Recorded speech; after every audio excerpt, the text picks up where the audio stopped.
اعوذ باللہ من الشیطان الرجیم بسم اللہ الرحمن الرحیم السلام علیکم ورحمۃ اللہ وبرکاتہ۔ خوش آمدید۔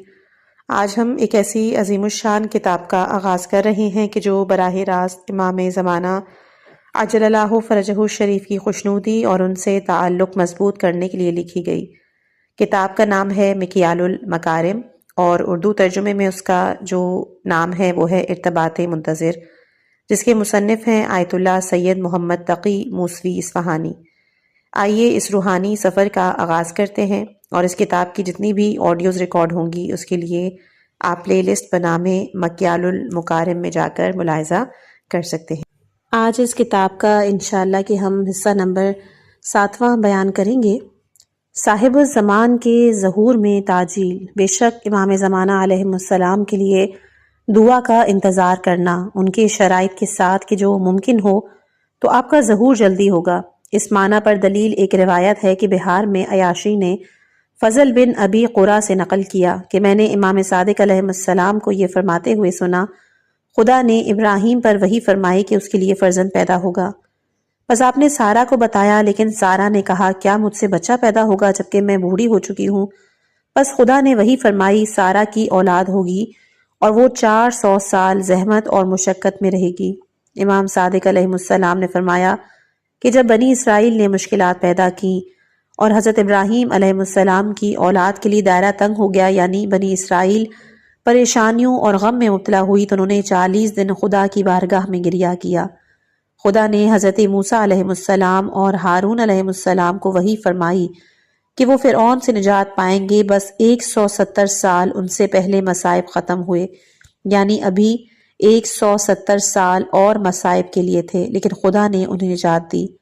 امام صادق علیہ السلام نے فرمایا کہ اسی طرح اگر تم بھی انجام دو تو خدا امام زمانہ علیہ السلام کا ظہور فرمائے گا، لیکن تم نے ایسا نہیں کیا تو آپ کی غیبت کی مدت پوری ہو گئی جسے صرف خدا جانتا ہے۔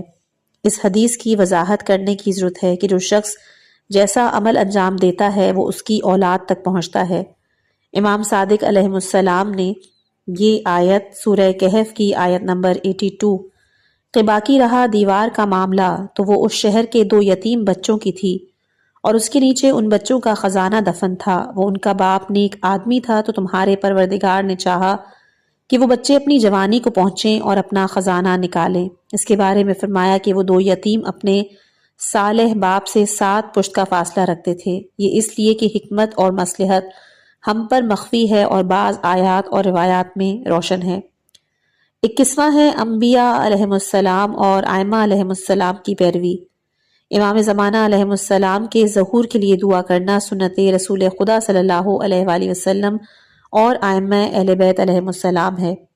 اس مطلب کو بعد میں بیان کریں گے۔ فعلاً ایک حدیث نقل کرتے ہیں شیخ نعمانی کتاب الغیبہ میں اپنی سند سے یونس بن زبتیان سے، اور وہ امام صادق علیہ السلام سے نقل کرتے ہیں کہ آپ نے فرمایا جب رات ہوتی ہے تو خدا ان کو آسمان سے دنیا میں بھیجتا ہے، جب طلوع فجر ہوتا ہے تو فرشتہ عرش پر بیت المعمور پر بیٹھ جاتا ہے اور محمد، علی، حسن، حسین کے لیے ممبر لگائے جاتے ہیں، وہ ان ممبروں پہ تشریف فرما ہوتے ہیں، فرشتے، انبیاء، مومنین ارد گرد جمع ہو جاتے ہیں، آسمان کے دروازے کھول دیے جاتے ہیں۔ رسول خدا صلی اللہ علیہ وآلہ وسلم نے فرمایا سورہ نور کی آیت نمبر 55 کہ جو لوگ تم میں سے ایمان لائے، نیک عمل کیے، اللہ نے ان سے وعدہ کیا ہے کہ وہ انہیں زمین میں اس طرح جانشین بنائے گا جس طرح ان سے پہلے گزرے ہوئے لوگوں کو بنایا تھا۔ وہ جس دین کو اللہ نے پسند کیا وہ انہیں ضرور اس پر قدرت دے گا، ان کے خوف کو امن سے بدل دے گا۔ فرشتے اور انبیاء بھی اسی طرح پڑھتے ہیں۔ پھر محمد، علی، حسن و حسین علیہ السلام سجدہ کرتے ہیں اور کہتے ہیں اے پروردگار، غضب نازل کر کے تیری حرمت کو خراب کیا گیا، نیز برگزیدہ افراد قتل کیے گئے اور صالح افراد ذلت کی زندگی گزار رہے ہیں، پس جو خدا چاہے گا انجام دے گا اور وہ دن معلوم ہے۔ 22واں ہے عہد الہی سے وفا۔ امام زمانہ علیہ السلام کے لیے دعا کرنا در حقیقت عہد و پیمان الہی سے وفا ہے۔ اس مطلب کو چند قسمت میں بیان کرتے ہیں۔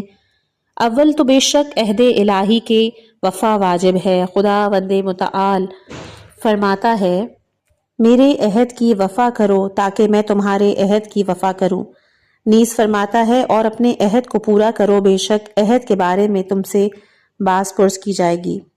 دوم یہ ہے کہ بہت سی روایات میں ائمہ علیہم السلام سے منقول ہے کہ ان کی ولایت کا عہد سے تعبیر کیا گیا ہے۔ کافی میں امام صادق علیہ السلام سے روایت ہے کہ آپ نے فرمایا، ہم حرمت خدا ہیں، ہم عہد الہی ہیں، پس اس نے ہمارے پیمان سے وفا کی، اس نے عہد الہی وفا کی۔ امام جعفر صادق علیہ السلام سورہ مریم آیت نمبر 87 کہ انہیں شفاعت کا کوئی اختیار نہ ہوگا سوائے اس کے جس نے اللہ سے عہد لے لیا ہوگا، اس کے بارے میں فرمایا کہ یعنی ولایت علی اور باقی ائمہ کی ولایت۔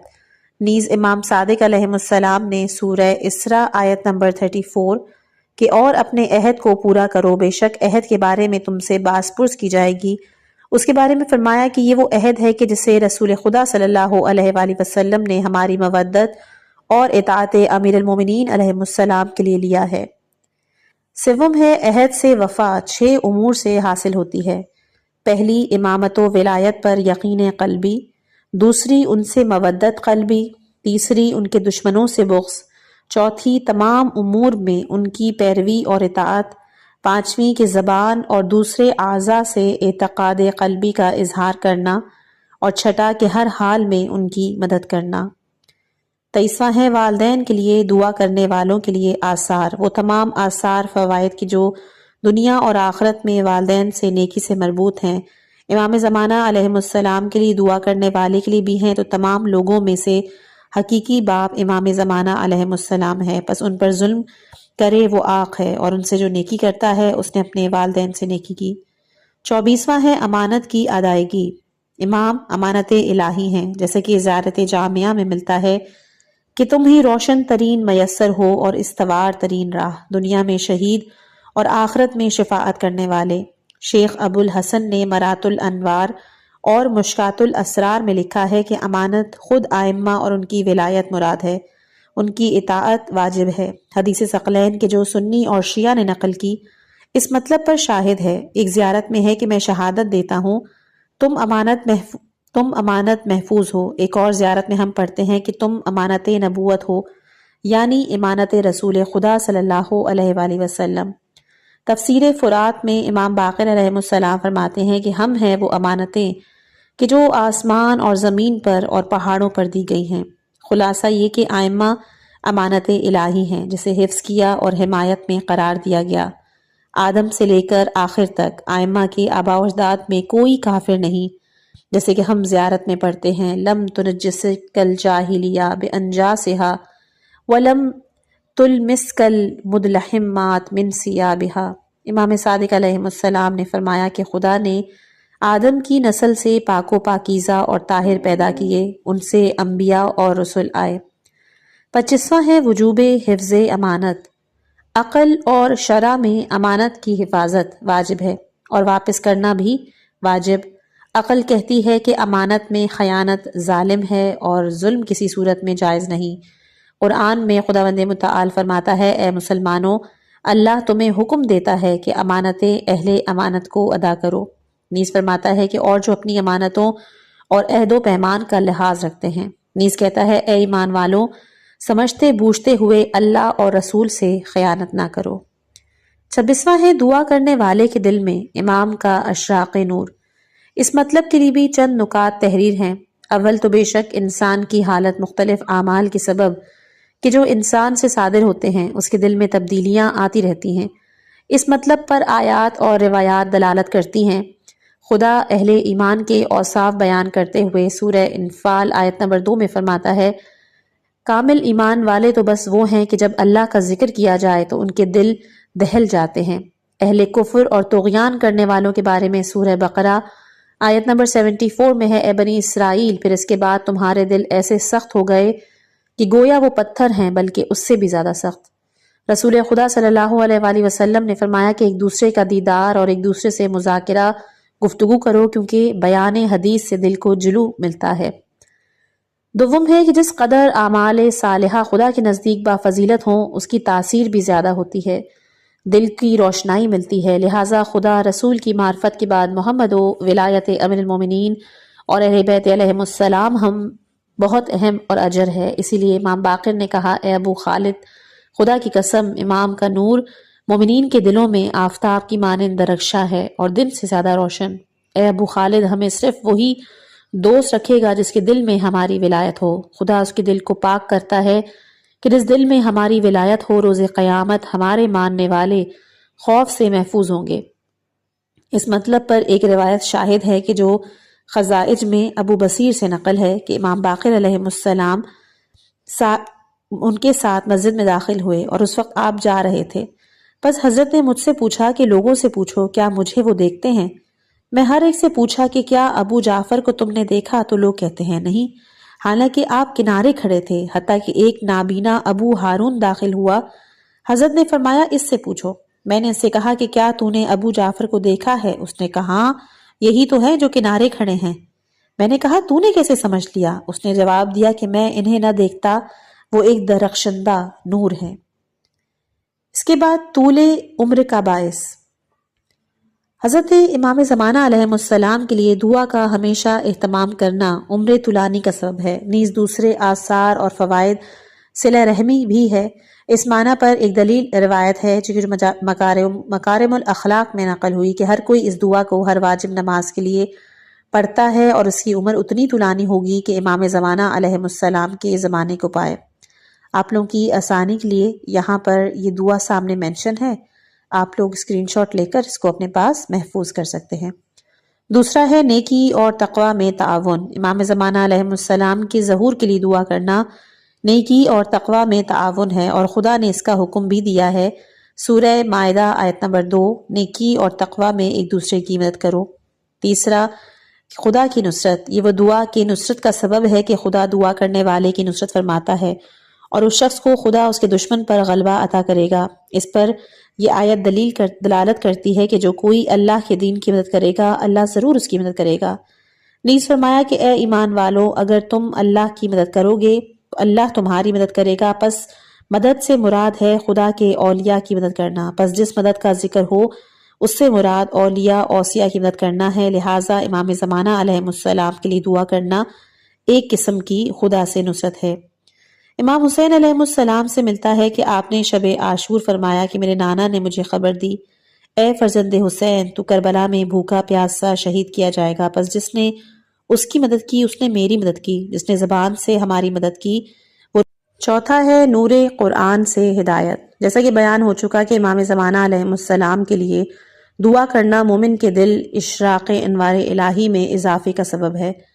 دل میں نور پروردگار روشن اور درخشاں ہوتا ہے۔ انسان نور کلام مجید الہی سے ہدایت حاصل کرتا ہے۔ جو چیزیں قرآن میں ہیں وہ کسی اور کتاب میں نہیں۔ قرآن مومنین کے دلوں میں شفا اور رحمت ہوگی۔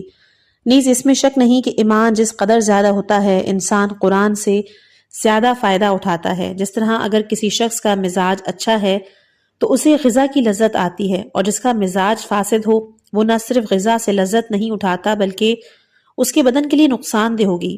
دل بھی اسی طرح ہے، اگر شک، مہر اور زنگ اس سے نور ایمان کے ذریعے پاک ہو تو قرآن کی ہدایت کے آثار آشکار ہوتے ہیں۔ جس قدر ایمان کامل ہوتا ہے اتنا ہی ہدایت زیادہ ہوتی ہے۔ اس کے بارے میں خداوند متعال فرماتا ہے، کہہ دیجئے کہ یہ ایمان لانے والوں کے لیے ہدایت اور شفا ہے، اور جو ایمان نہیں لاتے ان کے کانوں میں گرانی ہے، یعنی بہرا پن، اور ان کے حق میں نابینائی۔ جیسا کہ پہلے گزر چکا ہے، امام زمانہ علیہ السلام کے لیے دعائے کمال کا سبب ہے۔ اس پر آیت ہے کہ یہ قرآن وہ کتاب ہے کہ جس کے کلام اللہ ہونے میں کوئی شک و شبہ نہیں، یہ ہدایت ہے ان پرہیزگاروں کے لیے۔ پانچواں ہے تحصیل علم کا ثواب۔ جب بھی امام زمانہ علیہ السلام کا ظہور کے لیے دعا کی جائے اس کا مقصد یہ ہو کہ آپ کے زمانے میں کشف علوم ہوں گے۔ طالب علم کی ایک بڑی تعداد ہے کہ جو حرف کاف میں بیان ہوگی۔ چھٹا ہے آخرت کے عذاب سے امن۔ امام زمانہ علیہ السلام کے لیے ظہور کی دعا کے آثار میں سے ایک یہ ہے کہ انسان آخرت کے عذاب اور روز قیامت کے ہولناک حالت سے نجات پائے گا۔ اس پر چند آیات ہیں۔ خدا سورہ بقرہ آیت نمبر 62 میں فرماتا ہے، بے شک جو لوگ مومن، یہودی، نصرانی، صابی کہلاتے ہیں، غرض جو کوئی بھی واقعی اللہ اور آخرت پر ایمان لائے، نیک عمل کرے، تو ان کے لیے ان کے پروردگار کے پاس اجر و ثواب محفوظ ہے۔ ان کے لیے نہ کوئی خوف ہے اور نہ ہی وہ غمگین ہوں گے۔ لہٰذا روز آخر سے مراد امام زمانہ علیہ السلام کی حکومت ہے۔ امام صادق علیہ السلام نے بھی فرمایا کہ جو شخص آخرت کی کھیتی چاہتا ہے تو ہم اس کی کھیتی میں اضافہ کر دیتے ہیں، اور صرف دنیا کی کھیتی چاہتا ہے تو ہم اس میں اسے کچھ دے دیتے ہیں مگر اس کا آخرت میں کوئی حصہ نہیں ہوتا۔ یعنی حضرت علی علیہ السلام اور ائمہ علیہ السلام کی معرفت مراد ہے۔ دوسرا کہ خدا نے سورہ بقرہ میں فرمایا کہ ہاں کسی کی کوئی خصوصیت نہیں، جو شخص اپنا سر تسلیم خدا کے سامنے خم کرے اور نیکوکار بھی ہو تو اس کے پروردگار کے پاس اس کا اجر و ثواب ہے، اور قیامت کے دن ایسے لوگوں کو کوئی خوف نہ ہوگا، نہ وہ غمگین ہوں گے۔ محسن اور نیک کام سے مراد علی علیہ السلام کی پیروی ہے۔ ساتواں ہے خدا اور رسول کی دعوت کو قبول کرنا۔ خداوند عالم فرماتا ہے، اے ایمان والوں، اللہ اور رسول کی آواز پر لبیک کہو جبکہ وہ تمہیں بلائیں اس چیز کی طرف کہ جو تمہیں زندگی بخشنے والی ہے۔ جان لو کہ اللہ انسان اور اس کے دل کے درمیان حائل ہو جاتا ہے، اور جان لو کہ تم سب اسی کے حضور جمع کیے جاؤ گے۔ اس آیت میں زندگی سے مراد ابدی زندگی ہے، اور جو رسول خدا صلی اللہ علیہ وآلہ وسلم کی پیروی کرتا ہے وہ خوش و خرم رہتا ہے۔ آٹھواں ہے حضرت امام زمانہ علیہ السلام کے لیے دعا کرنے والا روز قیامت حضرت امیر المومنین علیہ السلام کے ساتھ درجہ ہوگا۔ کہ ایک اور روایت میں ہے کہ ہمارا مہدی غائب ہے اور اس کی غیبت تلانی ہوگی۔ گویا میں دیکھ رہا ہوں کہ ہمارے شیعہ ایسے بھیڑ بکریوں کی مانند کے جو چراگاہ میں جاتے ہیں لیکن اسے دیکھ نہیں سکتے۔ جو آدمی دین پر ثابت قدم رہے اور غیبت تلانی ہونے کی وجہ سے قساوت قلبی نہ ہو تو وہ روز قیامت میرے درجے میں ہوگا۔ امام مہدی علیہ السلام کی ولادت مخفیانہ ہوگی۔ پس معلوم ہوا کہ امام زمانہ علیہ السلام کی ظہور کے لیے دعا کرنا اسبات ایمان اور دین ہے۔ دوسرا یہ کہ انسان کا دین کامل ہوتا ہے اور وہ فتنوں سے نجات پاتا ہے۔ صدوق مجالس میں حضرت امام کاظم علیہ السلام سے روایت نقل کرتے ہیں کہ رسول خدا صلی اللہ علیہ وآلہ وسلم نے فرمایا کہ جو آدمی وضو کامل کرے، نماز کو اپنے وقت پر پڑھے، زکوٰۃ ادا کرے، زبان کی حفاظت کرے، غصے کو پی جائے، اپنے گناہوں کے لیے استغفار کرے اور اہل بیت علیہ السلام کا خیر خواہ ہو، ایسے شخص کے لیے جنت کے دروازے کھلے ہیں۔ نواں ہے خدا کے نزدیک محبوب ترین مخلوق۔ امام زمانہ علیہ السلام کے ظہور کے لیے دعا کرنے والا خدا کی محبوب ترین مخلوق میں سے ہے، کیونکہ وہ سب کو نفع دیتا ہے۔ امام صادق علیہ السلام نے فرمایا کہ مخلوق اللہ کے عیال ہیں، بس خدا کے نزدیک محبوب ترین مخلوق وہ ہے کہ جو خدا کے عیال کو نفع دیتا ہے اور خاندان کو مسرور کرتا ہے۔ امام صادق علیہ السلام نے فرمایا کہ رسول خدا صلی اللہ علیہ وآلہ وسلم سے سوال کیا گیا، محبوب ترین مخلوق خدا کون ہے؟ آپ نے فرمایا کہ جو شخص افراد کو زیادہ نفع دیتا ہے۔ 10واں ہے رسول خدا صلی اللہ علیہ وآلہ وسلم کے نزدیک گرامی ترین مخلوق۔ جیسا کہ بیان ہو چکا کہ امام زمانہ علیہ السلام کے لیے دعا کرنے والا رسول خدا صلی اللہ علیہ وآلہ وسلم کے بھائیوں میں سے ہیں، لہٰذا آپ کے بھائی خدا کے نزدیک گرامی ترین افراد ہیں۔ اس مطلب پر ایک روایت کہ جو بہار میں رفاعہ بن موسیٰ نے امام صادق علیہ السلام سے روایت نقل کی کہ آپ علیہ السلام نے کہا، رسول خدا صلی اللہ علیہ وآلہ وسلم نے فرمایا، خوش نصیب ہیں وہی لوگ جنہوں نے اہل بیت علیہ السلام کو دیکھا، قیامت سے پہلے امام زمانہ علیہ السلام کی اقتدا کرتے ہوں، اس کے دوست کو دوست رکھتے ہوں، دشمن سے بیزاری کا اظہار کرتے ہوں، اور ولایت اہل بیت علیہ السلام سے انسان کو ہدایت ملتی ہے۔ ایسے افراد میری امت کے بہترین افراد شمار ہوتے ہیں۔ 11واں ہے رسول خدا صلی اللہ علیہ وآلہ وسلم نے جنت کی ضمانت دی۔ امام زمانہ علیہ السلام کے لیے دعا کرنا شفاعت کا باعث ہے۔ اس کے علاوہ ایک روایت ہے کہ رسول خدا صلی اللہ علیہ وآلہ وسلم نے فرمایا کہ جو شخص مجھے 5 چیزوں کی ضمانت دیتا ہے میں انہیں جنت کی ضمانت دیتا ہوں۔ پوچھا گیا وہ کون سی 5 چیزیں ہیں؟ آپ نے فرمایا خدا کے لیے نصیحت کرنا، اس کے رسول کے لیے نصیحت کرنا، قرآن کے لیے نصیحت کرنا اور دین خدا کے لیے نصیحت کرنا اور اسلامی معاشرے کے لیے نصیحت کرنا۔ 12واں ہے رسول خدا صلی اللہ علیہ وآلہ وسلم کی دعا کا شامل حال۔ احتجاج میں ملتا ہے کہ رسول خدا صلی اللہ علیہ وآلہ وسلم ائمہ کو یاد کرنے کے بعد اپنے ہاتھوں کو دعا کے لیے بلند کیا اور فرمایا، خدایا اسے دوست رکھ کہ جو میرے اہل بیت کو دوست رکھے، میری امت کے آئمہ کی ولایت رکھتا ہو، ان کے دشمن کو دشمن رکھ کہ جو ان کی مدد کرتا ہے، ان کی نصرت فرما کہ جو ان کو ذلیل کرتا ہے اسے ذلیل فرما۔ بے شک امام زمانہ علیہ السلام کے لیے اور باقی آئمہ کی مدد کرنا حق ہے۔ 13واں ہے گناہوں کی مغفرت اور بدی کا نیکی میں تبدیل ہونا۔ رسول خدا صلی اللہ علیہ وآلہ وسلم سے نقل ہے کہ آپ نے فرمایا کہ جو قوم ذکر کرتی ہے، آسمان سے ایک فرشتہ آواز دیتا ہے، اٹھو، بے شک تمہارے تمام برائیوں کو نیکیوں میں بدل دیا گیا ہے۔ امام زمانہ علیہ السلام کے حق میں دعا کرنا ایک قسم کا ذکر شمار ہوتا ہے۔ پس مومن جس مجلس میں مولا کے لیے دعا کرتا ہے مکرم ہوتا ہے۔ وسائل اور کافی میں بھی امام صادق علیہ السلام سے نقل ہے کہ آپ نے فرمایا کہ جو گروہ اکٹھا ہو اور ذکر خدا نہ کرے اور ہمیں یاد نہیں کرتے، ایسی مجلس روز قیامت حسرت کا باعث بنے گی۔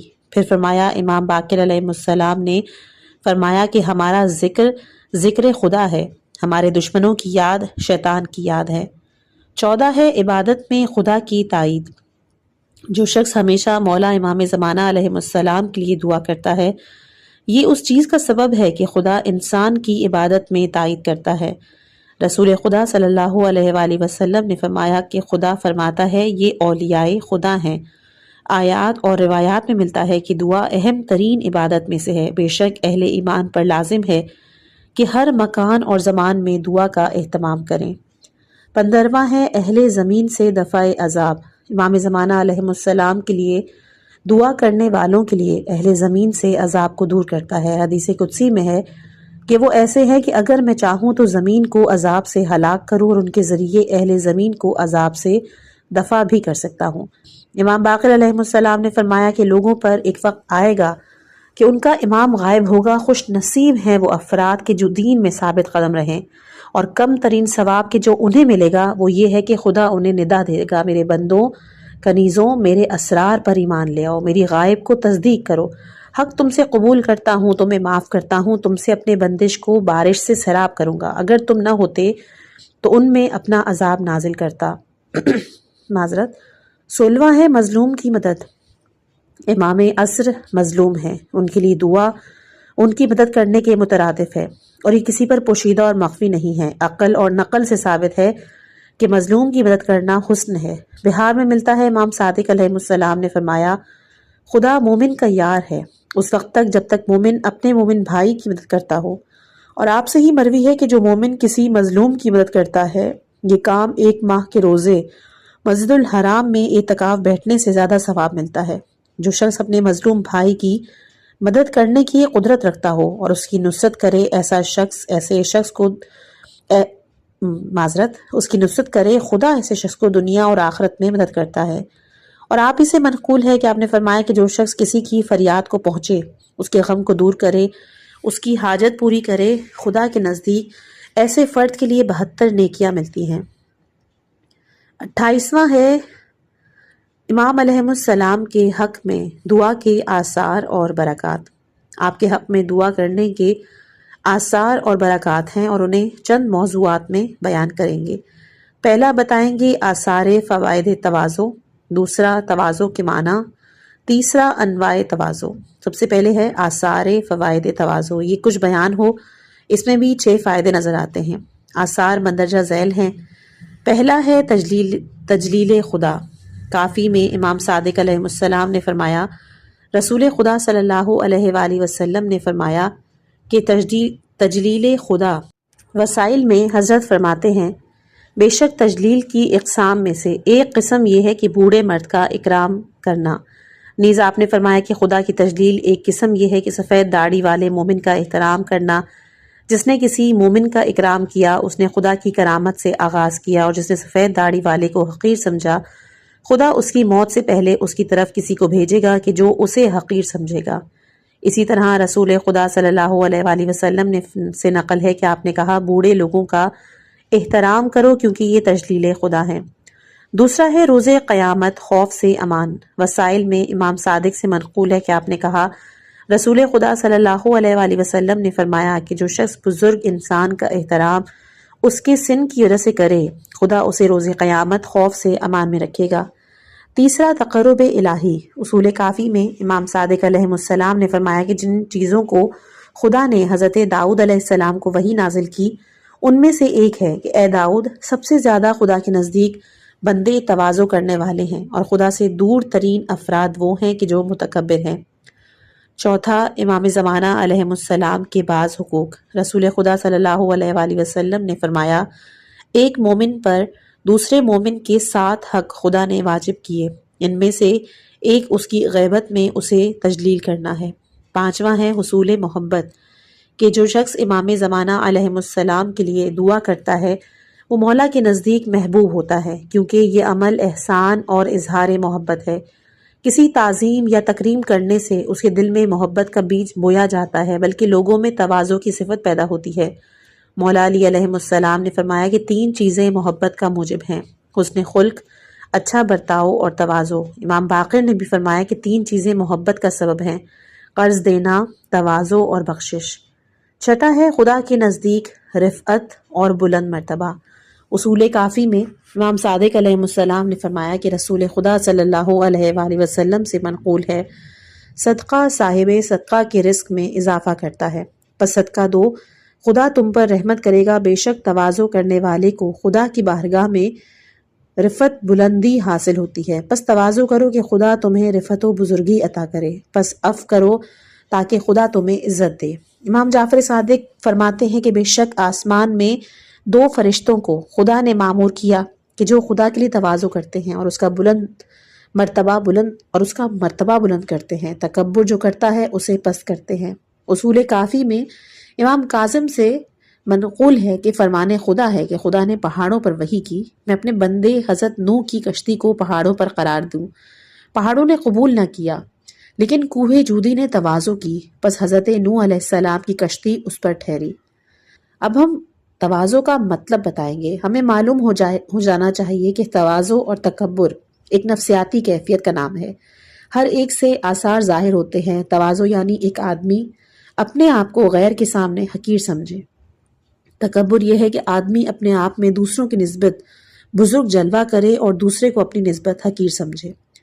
اسی طرح اقسام تواضع بھی ہیں۔ تواضع کی مختلف اقسام ہیں، جیسے خدا کے لیے تواضع، انبیاء کے لیے، اولیاء خدا کے لیے، بوڑھوں کے لیے، والدین، معلم، مومنین، علماء، رہائش میں تواضع، غذا اور لباس میں تواضع، چلنا، بات کرنا وغیرہ۔ ان اقسام میں سے بھی ہر قسم کے آثار ہیں۔ امام زمانہ علیہ السلام کے لیے دعا کرنا تواضع کی ایک قسم ہے۔ باپ کے بیٹے کے حق میں دعا، بھائی کی بھائی کے لیے دعا، فرشتوں کے زائر قبر امام حسین علیہ السلام کے لیے دعا، تمام صفات امام زمانہ علیہ السلام میں جمع ہیں کہ بعض کی طرف اشارہ کرتے ہیں کہ پہلا کہ وہ مومنین کا حقیقی بھائی ہے، دوسرا کہ وہ مومنین کا حقیقی باپ ہے، تیسرا کہ وہ پردیسی ہے، چوتھا کہ غیبت اور دوستان سے دوری ہے، پانچواں کہ آپ کے حقوق غصب ہونے کی وجہ سے آپ مظلوم ہیں، چھٹا کہ آپ کے مقتولین کے خون کا ابھی تک انتقام نہیں لیا، اور ساتواں کے ایمان۔ پس مومن کی دعا کرنے کے بہت سے آثار ہیں۔ سورہ رحمان آیت نمبر 60 اور 61 میں خداوند متعال فرماتا ہے، اور حوریں ایسی ہوں گی جیسے یاقوت اور مرجان، پس تم اپنے پروردگار کی کن کن نعمتوں کو جھٹلاؤ گے۔ 29 ہے امام حسین علیہ السلام کے خون کا انتقام لینے کا ثواب۔ وہ امور کے امام زمانہ علیہ السلام کے لیے دعا کرنے کا ثواب جس میں ملتا ہے، ایک یہ ہے کہ مولا مظلوم امام حسین علیہ السلام کے خون کا بدلہ لینا ہے۔ اس کا اتنا ثواب ہے کہ خدا کے علاوہ کوئی شمار نہیں کر سکتا۔ بس خدا کو حسین کی شناخت ہے، حسین وہی کہ جس کے بارے میں زیارت میں آیا کہ آپ پر سلام ہو اے خون حسین کا انتقام لینے والے۔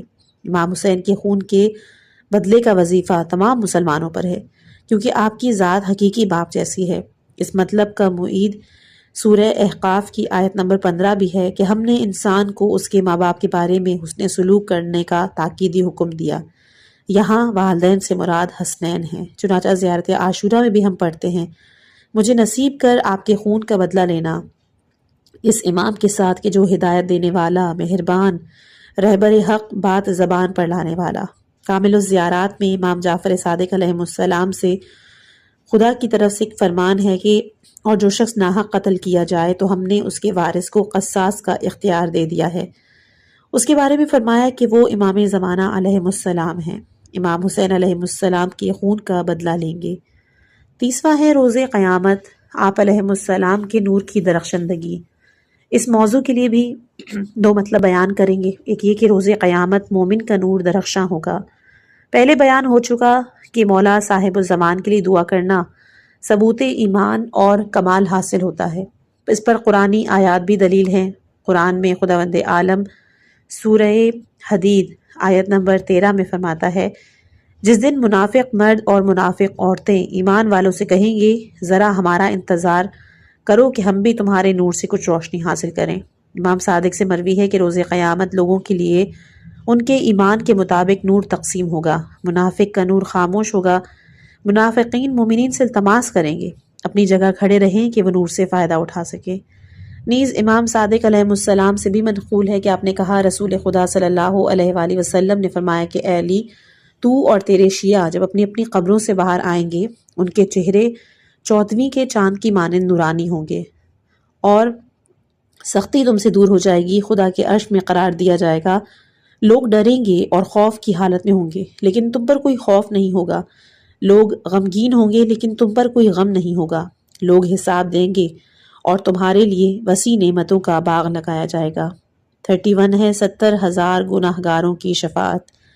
امام صادق علیہ السلام سے مروی ہے کہ حضرت علی علیہ السلام نے فرمایا، جنت کے 8 دروازے ہیں، ایک دروازے سے انبیاء اور صدیقین داخل ہوں گے، دوسرے دروازے سے شہداء اور صالحین داخل ہوں گے، باقی 5 دروازوں میں شیعیان اور ان کے دوست داخل ہوں گے۔ میں ہمیشہ صراط مستقیم پر کھڑا رہوں گا، دعا کروں گا، اے پروردگار شیعیان اور دوستوں پر رحمت فرما۔ پس عرش کے باطن سے ندا آئے گی، تیری دعا مستجاب ہے، شیعوں کے لیے شفاعت کروں گا۔ پس ہمارا شیعہ 70,000 افراد ہمسائے اور دوسرے رشتہ داروں کی شفاعت کرے گا، اور جن کے دلوں میں بغض آل محمد نہ ہو ان کو بھی جنت میں داخل کریں گے۔ 32 ہے امیر المومنین علیہ السلام کی دعا۔ جیسا کہ پہلے بیان ہو چکا کہ حضرت امیر علیہ السلام روز قیامت اس کے حق میں دعا فرمائیں گے اور فرمائیں گے کہ پروردگار شیعیان اور ان کے دوستوں کو سلامتی عطا فرما۔ 33 ہے بے حساب جنت میں داخل ہونا۔ تحفۃ العقول میں ایک روایت ہے، امام صادق علیہ السلام نے آخری وصیت جندب سے فرمائی کہ جو مومن ہمارے ماننے والوں کی مدد کرتا ہے وہ بے حساب جنت میں جاتا ہے۔ 34 ہے روز قیامت پیاس سے امان۔ مومن ان افرادوں میں سے ہوگا کہ جن کو رسول خدا صلی اللہ علیہ وآلہ وسلم سیراب کریں گے۔ ایک حدیث میں ہے کہ روز قیامت بہت سے پرچم ہوں گے، اور رسول فرمائیں گے پس ایک پرچم میرے پاس آئے گا، ان کے افراد کے رخسار بجلی کی مانند چمکتے ہوں گے، اور ان سے کہوں گا تم کون ہو؟ وہ کہیں گے ہم امت محمدی میں سے ہیں، اہل کلمہ توحید اور تقویٰ ہیں، ہم وہ ہیں کہ حلال کو حلال حرام کو حرام سمجھا، ہم آل رسول سے محبت کرتے تھے، ان کی ہر قسم کی مدد کرتے تھے، ان کے دشمنوں سے جنگ کی۔ پس ان کو بشارت دی جائے گی کہ محمد رسول اللہ صلی اللہ علیہ وآلہ وسلم کے ماننے والے دنیا میں ایسے ہی تھے جیسا تم نے اقرار کیا، پس ان کو پینے کا حوض سے پانی دوں گا اور وہ سیراب ہوں گے۔ وہ ایک دوسرے سے محبت اور مسرور کا اظہار کریں گے، پس اس کے بعد وہ ہمیشہ ہمیشہ جنت میں رہیں گے۔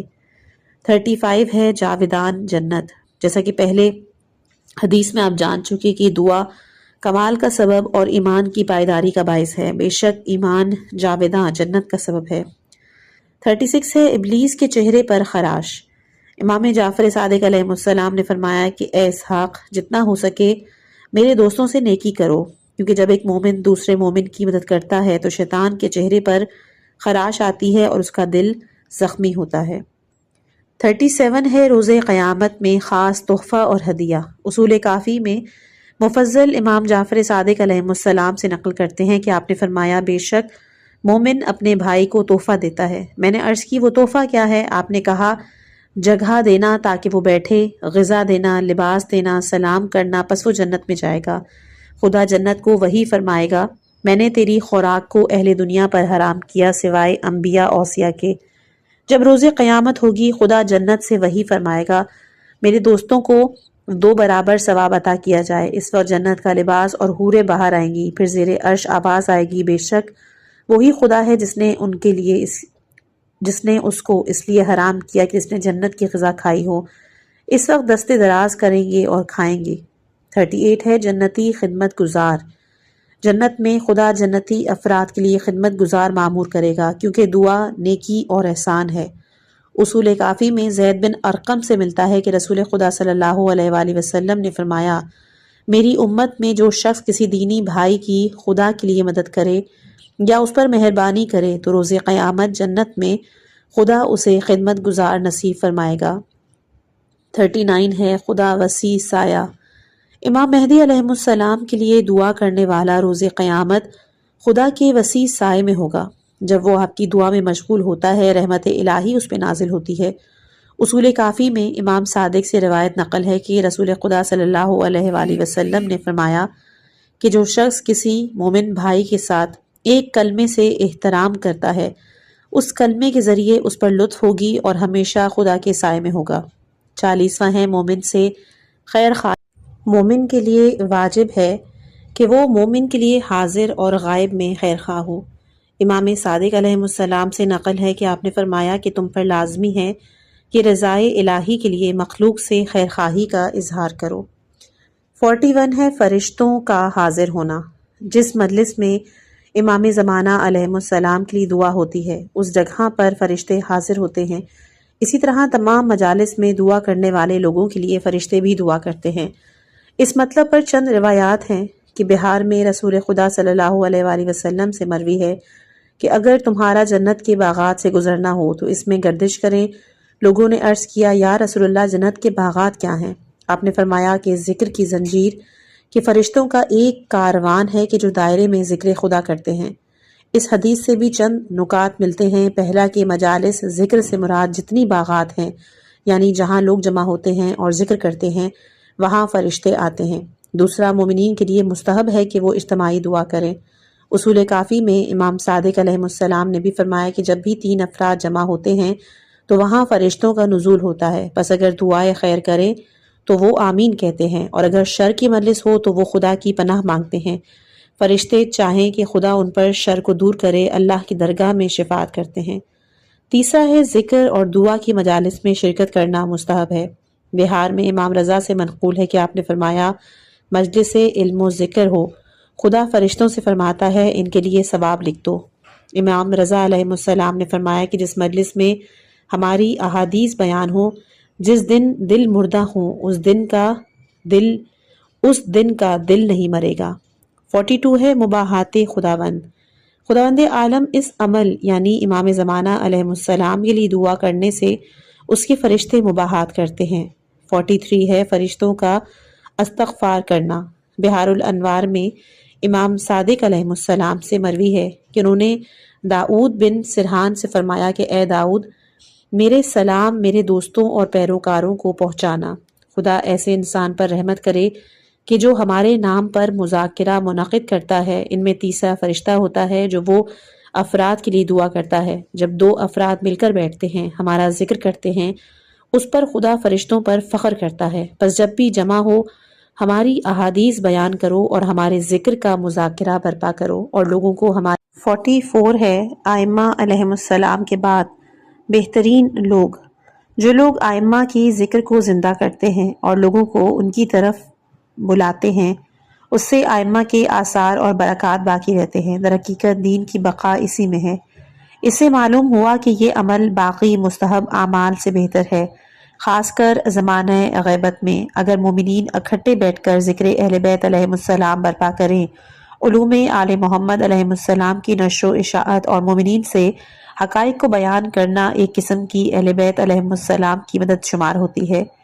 45 ہے اولو الامر کی اطاعت۔